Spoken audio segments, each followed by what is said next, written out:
इस संसार की सबसे बड़ी बीमारी है ईगो, यानी कि अहंकार। इस बीमारी ने कई महारथियों को खत्म कर दिया और उनमें से ही एक ने दिया हमें होली का त्योहार। हम सबको लगता है कि होली सिर्फ कलर्स, ठंडाई और पार्टी का फेस्टिवल है, राइट? बट ये है ईगो पर जीत का फेस्टिवल। इस कलरफुल सेलिब्रेशन के पीछे एक ऐसी इंटेंस स्टोरी है जो किसी हॉलीवुड थ्रिलर से कम नहीं है। एक ऐसा राक्षसों का राजा जो करीब करीब इमॉर्टल यानी कि अमर था। एक ऐसा बेटा जो अपने बाप का सबसे बड़ा दुश्मन बन गया, और एक ऐसी आग जिसने ईगो को राख बना दिया। Welcome to the epic origin of Holi. आज बात करेंगे उस कथा की जिसे सुनने के बाद आप होली को देखने और खेलने का नजरिया बदल देंगे। चलिए सबसे पहले मिलते हैं हिरण्यकश्यप से। ये कोई नॉर्मल राजा नहीं था, ये था असुरों का राजा। उसे 10,000 सालों तक इतनी कठिन तपस्या की कि लॉर्ड ब्रह्मा को भी जमीन पर आना पड़ा। हिरण्यकश्यप को चाहिए था इमोर्टैलिटी यानी कि अमरता का वरदान। पर जब ब्रह्मा जी ने उसे मना किया तो उसने एक ऐसा वरदान मांगा जो कि एक बहुत बड़ा लूप होल था। ध्यान से सुनिएगा, क्योंकि ये है उसका जीनियस प्लान। उसने एक ऐसा वरदान मांगा जहां ना कोई इंसान उसे मार सके, ना कोई जानवर, ना घर के अंदर मार सके ना घर के बाहर, ना दिन में मार सके ना रात में, ना अस्त्र से ना शस्त्र से, और ना ही जमीन पर ना आसमान में। ये वरदान मिलने के बाद हिरण्यकश्यप को लगा कि वो भगवान बन चुका है। उसने तो अनाउंसमेंट तक कर दिया कि आज के बाद कोई विष्णु की प्रार्थना नहीं करेगा, आज से मैं ही तुम्हारा भगवान हूं। पर कहते हैं ना कि हर विलेन के लाइफ में एक हीरो होता है। तो इस कहानी में वो हीरो था उसका अपना बेटा प्रहलाद। इमेजिन करिए कि बाप कह रहा है कि मैं भगवान हूं, मैं भगवान हूं, और बेटा उसके मुंह पे बोल रहा है कि नहीं, असली भगवान तो विष्णु ही है। हिरण्यकश्यप बहुत ही गुस्से में था। उसने अपने ही बेटे को टॉर्चर करने और मारने के लिए हर हद पार कर दी थी। सबसे पहली कोशिश में उसने प्रहलाद को जहर दिया, पर उसे प्रहलाद को कुछ भी नहीं हुआ। दोबारा कोशिश में प्रहलाद को पागल हाथियों के सामने रखा गया ताकि हाथी उनको कुचल दे, पर हाथी उनके सामने झुक गए। फिर से कोशिश हुई जहां प्रहलाद को पहाड़ी से नीचे फेंक दिया गया, लेकिन विष्णु जी के वाहन गरुड़ ने प्रहलाद को सेफली नीचे उतार दिया। हिरण्यकश्यप पूरी तरह से पगला चुका था।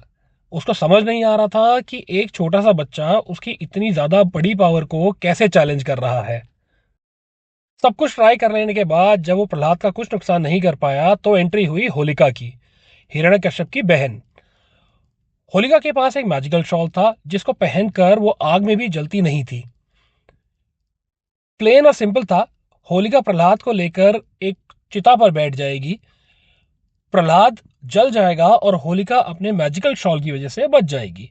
पर यहां हुआ एकदम ही उल्टा, जो कि बहुत बड़ा ट्विस्ट था। जैसे ही आग भड़की, एक तेज हवा का झोंका आया और जो मैजिकल शॉल था वो होलिका के ऊपर से उड़ के प्रहलाद के ऊपर जा गिरा।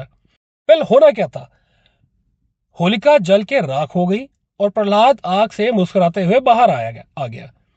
ये है मेन कारण कि हम होलिका दहन मनाते हैं, victory of faith over ego. Holika की मृत्यु के बाद हिरण्यकश्यप का घमंड टूट गया, पर उसकी मौत अभी बाकी थी।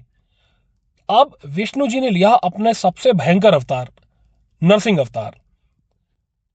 उन्होंने सारे के सारे लूपहोल्स को बंद कर दिए। आधा इंसान आधा शेर, जिस तरीके से हिरण्यकश्यप को मारा और जिस तरीके से उन्होंने राक्षस का अंत किया, खैर ये हम किसी दूसरे वीडियो में कवर करेंगे। अब आते हैं इसके साइंटिफिक लॉजिक पे, एक एक करके बात करेंगे। होली की आग क्यों जलाते हैं, रंग क्यों खेले जाते हैं, खाना क्या खाया जाता है, और सोशल लेवल पे क्या इसके लॉजिक्स हैं। तो सबसे पहले बात करते हैं डिटॉक्स की। होली आती है विंटर और स्प्रिंग के बीच में। क्लाइमेट चेंज की वजह से जर्म्स और बैक्टीरिया बढ़ते हैं। होलिका दहन की गर्मी से सराउंडिंग एटमॉस्फेयर प्योरीफाई होता है। दूसरा पॉइंट, इम्यूनिटी बूस्टर। पुराने जमाने में जो होली खेली जाती थी वो होते थे आयुर्वेदिक या हर्बल कलर्स, जिसमें हल्दी, नीम, पलाश के फूल, टेसू के फूल, इन सब चीजों से बने हुए। ये सारे के सारे स्किन के लिए नेचुरल मेडिसिन का काम करते थे और बॉडी को सीजनल वायरल इन्फेक्शन से बचाते थे।